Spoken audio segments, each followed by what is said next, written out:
सुस्वागतम सुस्वागतम सुस्वागतम। निसर्गरम्य अशा या पवित्र देवगड तालुक्यामध्ये तळे बाजार या ठिकाणी आज दीपावली उत्सव थाटामाटामध्ये पार पडतोय आणि आजचा हा पवित्र दिवस लक्ष्मी पूजन या पवित्र दिवसाचं औचित्य साधून प्रतिवर्षाप्रमाणे अनेक कार्यक्रम सिद्धिविनायक मित्र मंडळ, व्यापारी रिक्षा टेम्पो चालक मालक संघटना तळे बाजार यांच्या संयुक्त विद्यमाने या ठिकाणी जबरदस्तीचे कार्यक्रम अनेक वर्ष राबवले जातात आणि आज या ठिकाणी लक्ष्मी अवतरली आहे या ठिकाणी आणि आता या पवित्र दिवशी आमने सामने निवडणुकीचा जंगी सामना आम्हा दोन पुरामध्ये आयोजित केलेला आहे। मी स्वतः बुवा विनोद चव्हाण, गाव माझं घोडगे भरणी, तालुका कुडाळ, जिल्हा सिंधुदुर्ग, मुंबई दहिसर आणि इथं हेसर आणि माझ्या जोडीला असणारे बुवा आजच्या रात्री कुठे प्रतिस्पर्धी माझे परमनिष्ठ मित्र भजन सम्राट सन्माननीय सुश्री कोठाळकर, शिरगाव तालुका देवगड, जिल्हा सिंधुदुर्ग या दोन्ही मुलांना एकाने आमंत्रित करून परमेश्वराचं भजन आणि मनोरंजन या उदात्त हेतूने या ठिकाणी आम्हाला पाचारण केलेले आहे। प्रथमतः रिक्षा चालक मालक संघटना, सिद्धिविनायक मित्र मंडळ तळे बाजार यांचे मी मनपूर्वक आभार मानतो। अनेक नामवंत भजनी बुवा, पकवान वादक, तबला वादक, अनेक कलाकार या ठिकाणी आलेले आहेत। या सर्वांच्या चरणाशी नतमस्तक होतो। महाराष्ट्राचा देव छत्रपती शिवाजी महाराजांना संपूर्ण विश्वाची देवता श्री गणाला वंदन करू, स्थान देवता रंगदेवतेला वंदन करू, देव मुंबईश्वराला मनापासून नमस्कार करू आणि बरोबरी वर्षी चिंतामणी व पंचाळ गुरुवर्य जीवन वैभवा यांचा स्मृती उत्पादन करू। मानव प्रेक्षकांच्या आशीर्वादाने या ठिकाणी आमने सामने जबरदस्ती भरण्याला सुरुवात करतो। जय जय महाराष्ट्र, जय जय महाराष्ट्र, जय जय महाराष्ट्र।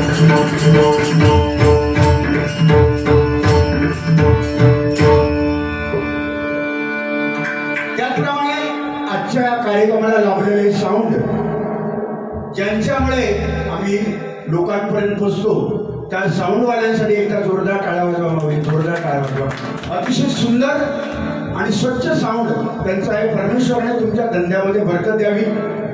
प्रथमदा दीपावलीच्या सर्वांना लाख लाख शुभेच्छा. माझे बुवा कुठणकर बुवा आणि त्यांची मंडळी, पकवादवादक अनेक बुवा यांना सुद्धा मी लाख लाख शुभेच्छा देतो.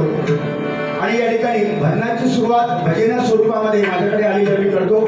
धन्यवाद.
आवाजाचे लेवल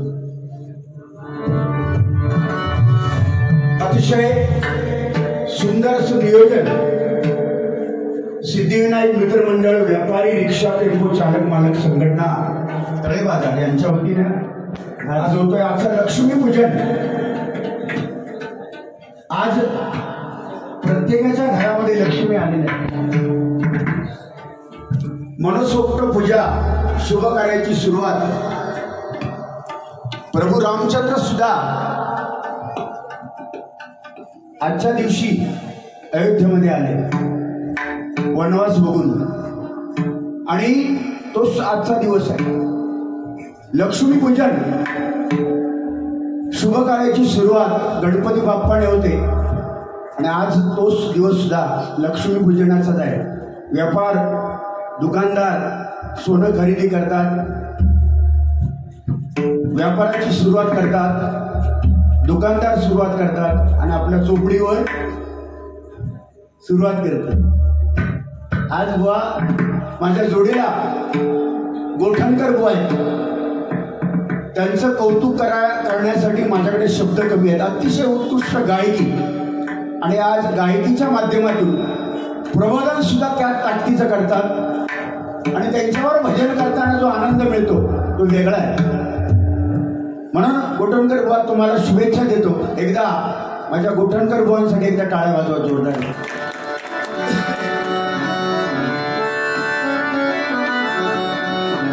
त्याच्यामुळे लक्ष्मीचं आगमन आज आहे, त्यामुळे सुरुवात करताना त्या लक्ष्मीचं भजन। आदिशक्ती आदि माया आदिशक्ती पार्वती लक्ष्मी आपण म्हणतो। लक्ष्मीची पूजा बुवा केल्यानंतर देव पावतात। माझ्या मते असा नुसती लक्ष्मीची पूजा करून देव पावत नाही, याची आधी पहिली पूजा करू। एखादा सुंदर लग्न झालेला जोडप्या बघितल्यानंतर आपण नवरा बायकोला काय म्हणतो, काय लक्ष्मी नारायणाचा जोडा, म्हणजे तिथे लक्ष्मी तिथे नारायण आलाच पाहिजे। म्हणून विष्णूची धर्मपत्नी लक्ष्मी, मग लक्ष्मीची पूजा आणि विष्णूची पूजा एकदम केला तर ती पावतात, घरात येतात। नुसती लक्ष्मीची नाही, बायको किंमत नवरा असतात तर आणि नवऱ्या किंमत बायको असतात तर असा या जोडा। म्हणून आज पवित्र दिवशी सर्वांना पुन्हा एकदा शुभेच्छा देतो आणि माता माऊली लक्ष्मी मातेचं भजन या ठिकाणी सादर करतो। बारामात्रा बुवांबरोबर विषम तालामध्ये गाताना 12-13 आज आमचा कारणे बुवा हा मुलगा, हा छोटा मुलगा भजनात बसलाय, तो सगळ्यांना ज्ञात आहे, पण इतका गोड गळा, एवढं स्वच्छ भजन आणि गोड भजन करतो। स्वाभिमानाने आम्ही त्याचं नाव घेत असतो। एकदा आमच्या बुवासाठी टाळ्या वाजवा, छोटा कलेक्टर। आणि पकवानला साथ करताय त्यांच्याकडे आहे ते काय लय गुलीपूर्व मांडवकर, एकदा जोरदार त्यांच्यासाठी टाळ्या वाजवा। आणि तबला विशारद म्हणजे काय सांगू,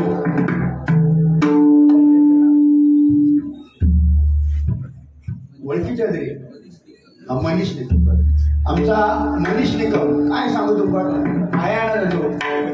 मनीष निकम साठी एकदा जोरदार टाळ्या वाजवा।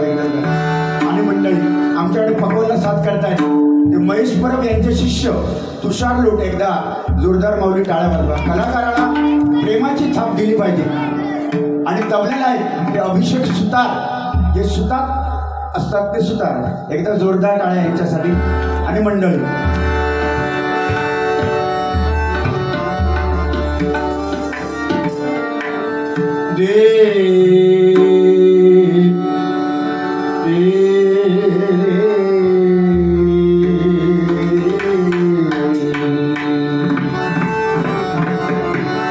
भजन अक्षर 3 आहे। भ म्हणजे भजावा, ज म्हणजे जपावा, न म्हणजे नमावा। भक्ती रसातून जनमानसासमोर केलेलं नमन म्हणजे भजन। भजन म्हणजे भक्ती। या कलियुगामध्ये तरुण जाण्यासाठी एकच मार्ग आहे, तो म्हणजे नामस्मरण भजन, आणि हेच आपल्याला तारणार आहे। हे दिसतंय सगळं नाशवंत आहे, गोठणकर बुवा, चव्हाण बुवा, तुम्ही आम्ही सगळे जाणार आहोत. पण मनुष्य किती वर्ष जगला त्याच्यापेक्षा तो कसा जगला, मनुष्याने कीर्ती करून जो जगला त्याला म्हणतात जगणं. म्हणून ज्याच्यामुळे आपल्या जन्माचं सार्थक होतं आणि ते सार्थक होण्यासाठी नामस्मरणच हा पर्याय आहे. म्हणून सुरुवात भजन आहे, हळूहळू मनोरंजन 100% होणार.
कुठल्याही कलाकाराला अपेक्षित असतात त्या टाळ्या असतात आणि तो टाळ्यांचा आशीर्वाद हा फार महत्वाचा आहे. कुठलीही कला असू दे त्याच्यामुळे टाळे वाजवायचे टाळू नका.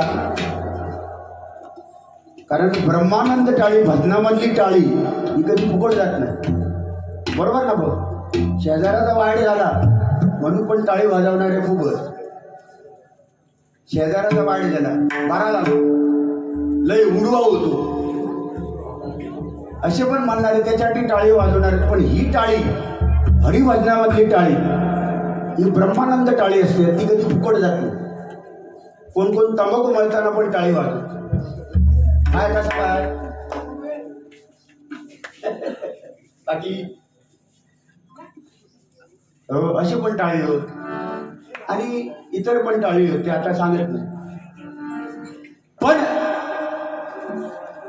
रूपाचा भंग घेण्यापूर्वी, कारण नियमावली आहे, प्रार्थना भजन रूपाचा भंग, नंतर प्रार्थना भजन रूपावली. आताच हे महाराज माझ्याकडे येईल कळते, हा हा त्याने आपलं काम केलं आणि वाटायला असत ना. दोन्ही बुवांका ते सांगासाठी खास दिलेले, माझ्या कानात येऊन सांगले, ओ बुवा बसल्यापासून पेटवा.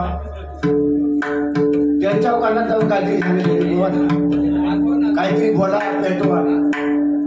या तरी काम उत्तम प्रकारे केलं त्यांनी आणि ते बिचारे गेले हाय. त्यांना 100 वर्ष आयुष्य लाभो, कारण अशी माणसं होईल. हौशे 900 गवशे डबलवारीत असतं. कोणा भजन आवडता, कोणा गायन आवडता, कोणा जास्त बोललेलं आवडतं, कोणा न बोललेलं आवडतं, कोणा जोक्स आवडतं, कोणा का आवडत पण नाही, असे पण लिहिलेले असतात. कारण घरात लक्ष्मी थारो देत नाही, म्हणून त्याच्यापेक्षा बारीक हे जाऊया. 40-50 वर्ष ज्यांचं लग्न जमला नाही ते सुद्धा बारीक येतं, कारण त्यांना विरंगुळ दुसरं काय मार्गच नाही ना. मग तेच जरा चाळव अधिक करतात. ए पेटव, ए शालाव, उडव, चुरमुरे उडव. त्या दिवशी अलिबागला बारी होती, हे कोकणात शब्द शोभतात, उडव पेटव. अलिबागला बारी होती, एक बक्षीस घेऊन गेलो 20 रुपये आणि सांगता बुवा समोरच्या बुवाच्या मुळात हात घाला. म्हणजे कुठपर्यंत गेले बघा. त्यांना 20 रुपये दिल्यावर माझ्याकडे जे 20 रुपये ते कमी दिले, हे 20 टोटल झाले 40, तुझं तूच घालून घे. तो गेलो इतकं त्यांना घातल्या, तो परत काही योग नाही, तो कायमचा घातलाय त्यांना. म्हणजे अशी पण बुवा लोक भेटतात. हौशे 900 गवशे. काही लोकांना भजन आवडते, काही लोकांना बोलणं आवडतं, काही लोकांना जोक्स आवडतात, पिक्चरची गाणी आवडतात, कोणा काय आवडतात, कोणा पबजी आवडतात. आता ह्याच्यात पण असलेले कोणतरी हकडे बारी चालू आहे, पण त्यांचा घसटला चालू आहे तिकडे, ह्यावं त्याच्यात ते गुंतलेले असतात. म्हणजे त्यांचा स्वर्गापेक्षा सुंदर असा मोबाईल माझो, फेसबुक, मोबाईल, इंस्टाग्राम याच्यावर लाईव्ह. पण समाज कुठेतरी अधोगतीच्या मार्गाकडे चाललेला आहे. माणसाने सगळं करावं, पण मर्यादेमध्ये. आणि मर्यादा पुरुषोत्तम राम होता, आणि आपण म्हणतो पण मर्यादा प्रत्येक गोष्टीला आहे, प्रमाण आहे. ज्याचा अतिरेक झाला त्याचं विष झालं, बरोबर ना. अतिरेक माणसाने कशाचा करावा? हरिनामाचा अतिरेक करावा, त्याचं विष होत नाही, ते पुण्य जमा होते. पण नामस्मरणाचा अतिरेक करा, किती करा, ते अपचन होत नाही, पण बाकी गोष्ट पत्त्याच्या बाहेर जातात. म्हणून लिमिटेड